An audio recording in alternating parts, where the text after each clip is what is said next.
অভিশপ্ত গ্রামের ভয়ঙ্কর সত্য ঘটনা।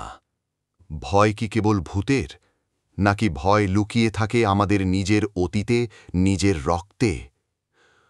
আজ আমি নিয়ে এসেছি এক ভয়ঙ্কর ইন্দোনেশিয়ান সিনেমা, 2019 সালের রিলিজ হওয়ার ইমপেটিকোর, যেখানে ভয়ের সাথে জড়িয়ে আছে এক ভয়ঙ্কর লোকগাথা, এক অভিশপ্ত গ্রাম এবং এক মেয়ের অজানা অতীত।